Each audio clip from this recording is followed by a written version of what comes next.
Good morning, Sir Hari and Sir Ibnu. My name is Tita Amarta Putri from Diplomacy 2, and in here I would like to answer the questions for final examinations. Question number 1. In the term of leadership in the Asia Pacific, what are states and organizations considered key players in the region? Please mention it, and why are they considered leaders?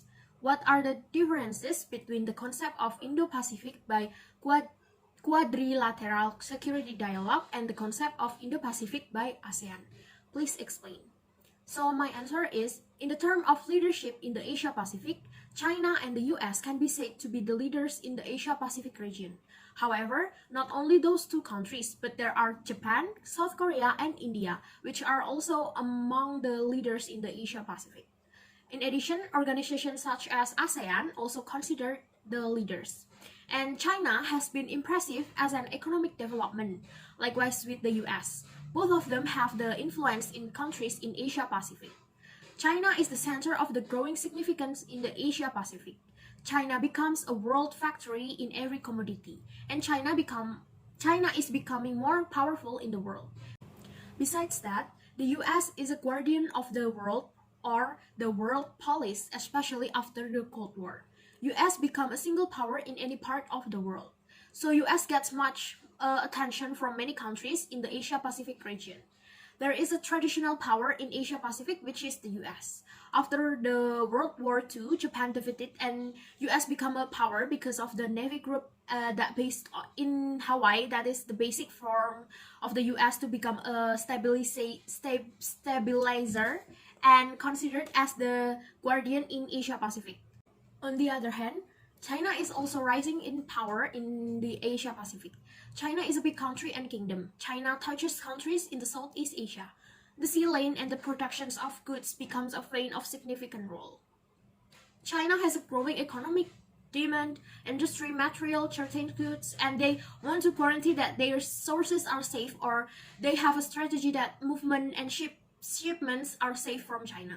Meanwhile, some other countries have a medium scale power, for example, like Japan and Korea. Japan also leaders in Asia Pacific in terms of economic power. In 1970s and 1980s, China still became a developing country, but Japan was a developed country at the time. In 1980, Japan became a dominant power in economic, but in the term of politics, Japan is always obeying the US doctrine policy.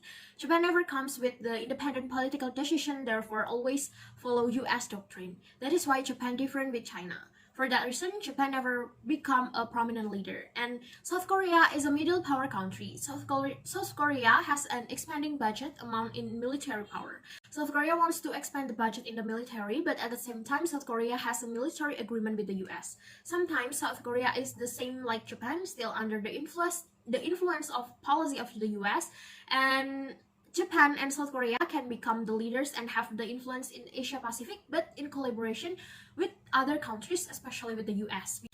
India is an incoming leader because of the link of the geography and also the economic progress of the for the Asia Pacific, and mostly the trade road is going to Indian Ocean, so that is in the road that the road is important road, and India is also considered as the one of the countries with the increasing high economic growth in the Southeast Asia region, not only for the Southeast Asia but also Asia Pacific and Indo-Pacific. And besides, the India has a big significant country in the sea of the Asia Pacific and with the increasing significant growth. And for the organization, there is ASEAN. ASEAN also considered as an organization that become leaders. ASEAN role is try to bridge and be inclusive and try to reduce the tension on the issue between China and US. And the expanded roles of ASEAN are incorporated in ASEAN Plus 3, EAS, and IRF.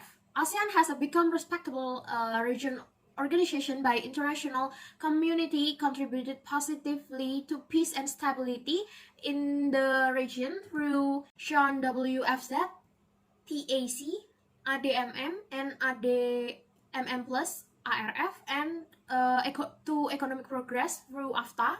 ASEAN is in delicate situation. It should be an outward-looking organization, but it should also embrace all key players in the region and beyond the region. So next is about the differences between the concept of Indo-Pacific by quadrilateral security dialogue and the concept of Indo-Pacific by ASEAN. So in 2021 joint statement, the Quad statement that the spirit of the Quad members describe a shared vision for a free and open Indo-Pacific and a rules-based maritime order in the East and South China Seas, which Quad member states are needed to counter Chinese maritime claims. The reason why it's free and open because in the South China Sea is free to ship and doing military, but now China claiming the small island, even the coral, and made an expansion of the land to make an airport, aircrafts, and the navy can landing. And China also imposes 200 mil territorial water, which will result in overlapping powers, and therefore there is a still overlapping claims with ASEAN countries. So China take unilateral actions in order to safeguard an island.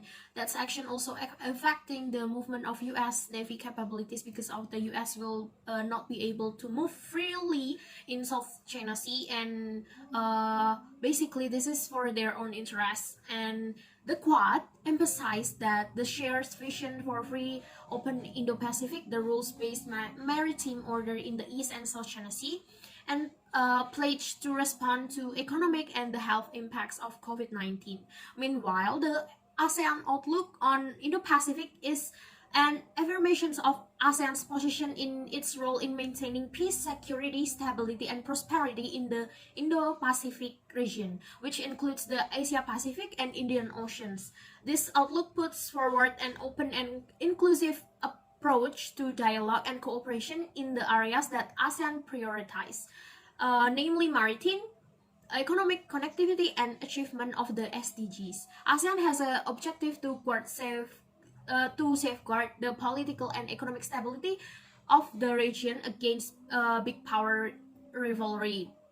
Duty of ASEAN is to reduce intensity between US-China and reduce the threat that may come the unstable condition in the region. And ASEAN also has a duty to try to make US-China understand together and serve their interests without any controversy to get the benefits.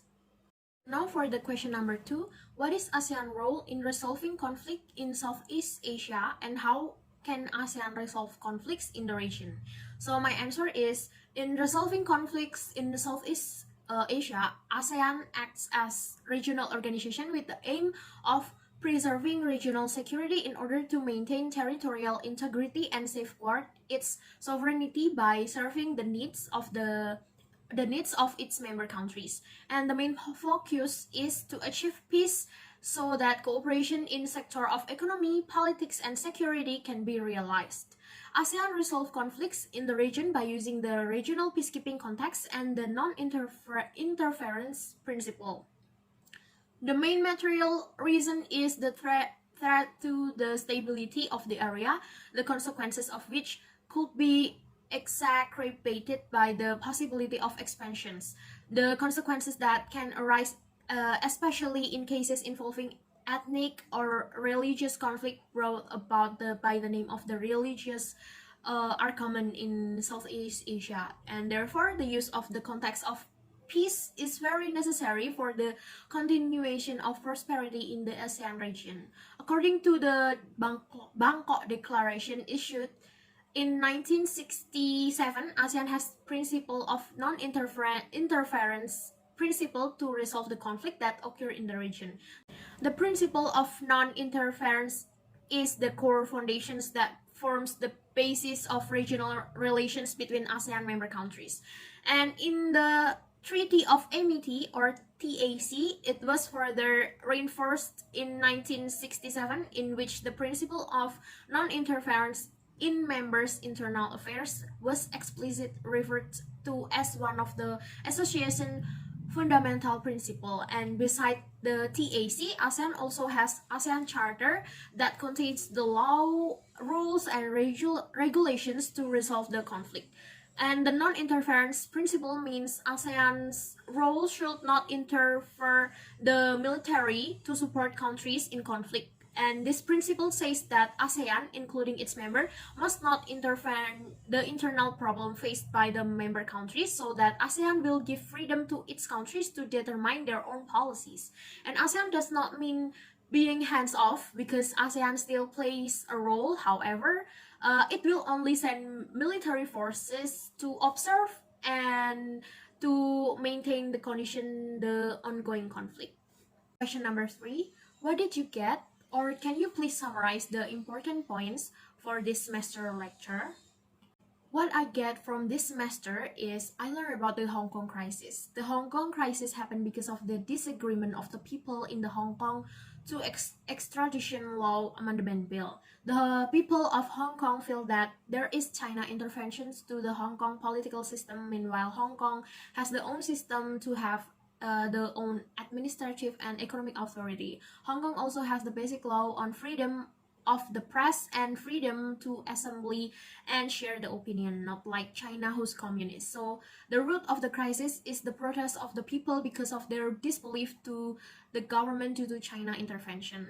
Also, I learned about the historical and the background of the Xinjiang issue, and the Uyghur who dominate Xinjiang live in that Xinjiang region, and China claims Uyghur and Xinjiang is a part of China historical. Meanwhile, Uyghur can be said as an ethnic from eastern Turkestan and the Turkic-speaking states of the Russian Empire and the former Soviet Union. So the issue itself is where there are human rights violations against Uyghurs. The problem in Xinjiang are due to stark cultural differences, the population's explosions in the mainland China, and the communist regime, economic reforms resulting in the regulation that are detrimental to the ethnic Uyghurs. Meanwhile, beside that, I learned about the Joe Biden's challenges to Asia Pacific foreign policy. And in the Biden administration, there are many challenges to be resolved after Trump's administration. The Biden administration is working to restore several of policy, from the nuclear deal with Iran to Israel Palestine negotiations, and the other biggest challenge is to has a good relations with the countries in Asia. And in addition, I learned about the economic development in Asia. The economic of the country or region will be successful if the economic development in the region is advanced. So countries are considered to have the fast economic development are South Korea, Taiwan province in China, Singapore, Malaysia, and Thailand, or commonly referred to as fast developing countries in the region of FDCs. And ASEAN economy can always attract European and American market due to the knowledge-based economic system and the talent of development. And